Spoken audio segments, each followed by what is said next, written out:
Okay, so here we go. The Listeners by Gloria Whelan. We can read the author's note. The lives of slaves depended on circumstances beyond their control. They had nothing to say about whom they would work for or where they would live. They never knew when they might be separated from their children or their spouses. Hoping to learn their fate, they sent small children to hide near the windows of their masters' homes to listen. Authors are listeners too. That's how they find their stories. They listen. Sometimes they hear stories from people who have lived them. Sometimes they hear words spoken long ago and set down in books. It's what writers do. They listen, and like Bobby, Sue, and Ella May, they pass the stories along.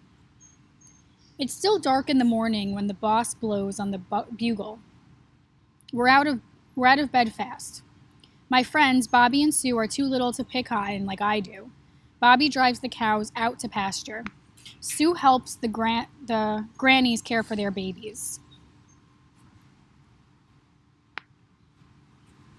We come home tired. We come home hungry. But Bobby, Sue, and me, Ella May, got more work to do after supper. We got to listen. Sweet potatoes in our bellies, molasses still sweet on our mouths. We're on our way. Master and mistress at the great house don't tell us slaves nothing. We children listen and carry back the news to our folk. The fireflies turn on and off. Bobby, Sue, and me, Ella May, hunch down in the bushes next to the great house. Listening is a job for us children. We make ourselves small as cotton seeds and quiet as shadows. The breezes puff the curtains out the open windows. Sandflies bite us, and mosquitoes stick pins in us. But we don't slap at them. We're here to listen. Master Thomas and Mistress Louise and their children, Little Master John and Little Mistress Grace, are taking their leisure. Mistress Grace is playing on the piano. The music talks and talks to us and never has to say a word. We hold hands tight for fear the music's going to carry us right away.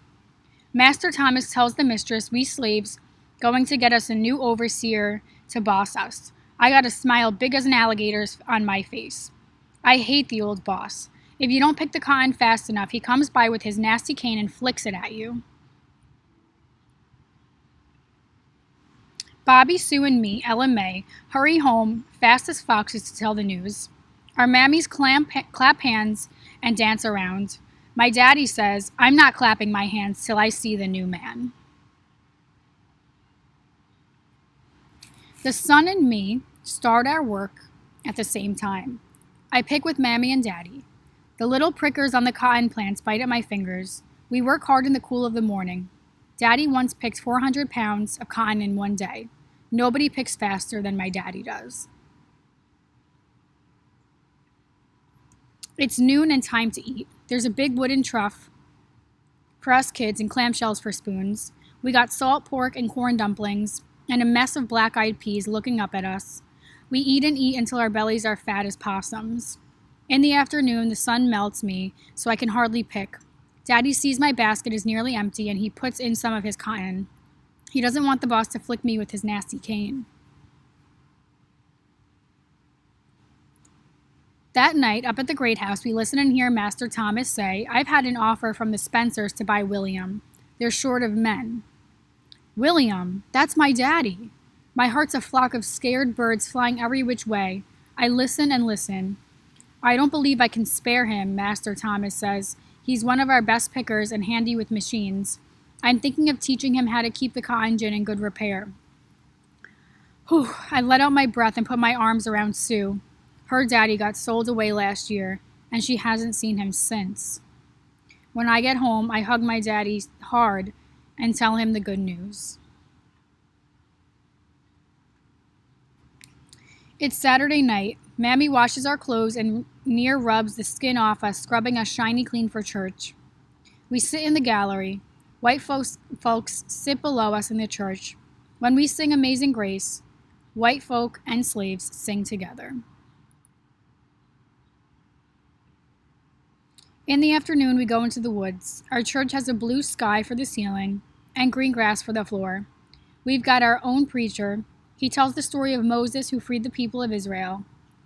The good Lord's going to free us too, he promises. The Jubilee is coming. We sing, all God's children got wings, and stand still, Jordan. We sing louder than the white folks to be sure the good Lord hears us. I hope he's listening. We're listening when the boss tells Master Thomas a plow and some horses would get the work done faster than the hoe. That sounds good to us because the hoe is hard work. The master says he's not buying any plow. Slaves, he says, are cheaper than horses.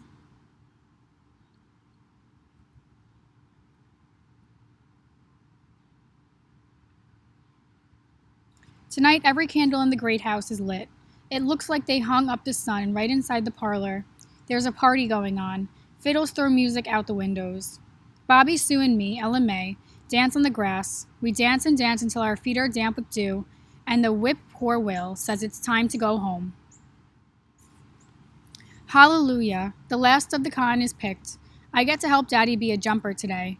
They hang a big bag of cotton up and we climb right in. We jump and jump on the cotton. I dance the turkey trot and the Mary Jane. First the cotton is soft on my toes, but when we're finished dancing, that bale is hard packed.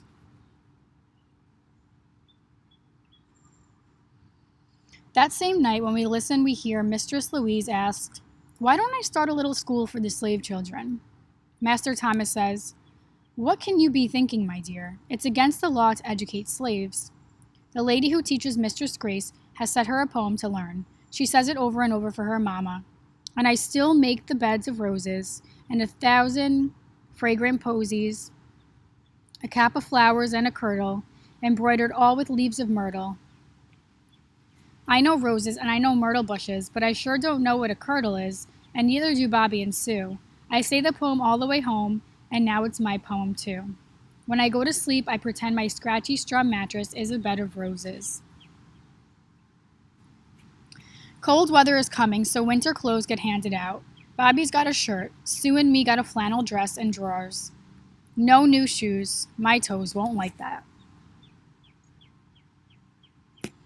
Master Thomas is spied walking around in his uniform, brass buttons, sword and all. Daddy tells me, "Ella May, you and Bobby and Sue need to listen extra hard tonight.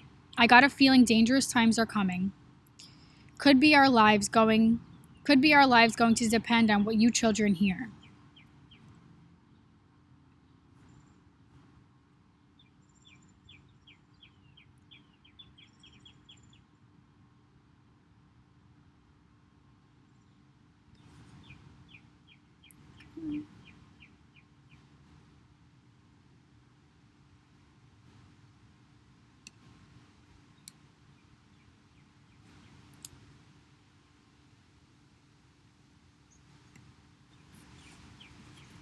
Sorry, guys.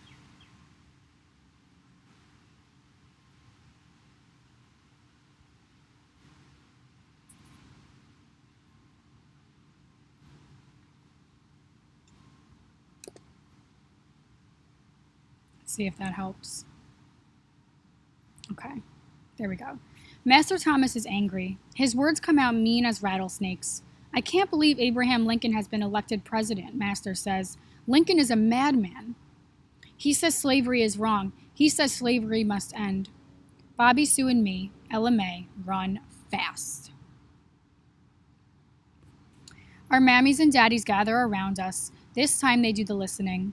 We tell them, "We got us a new president, Abraham Lincoln."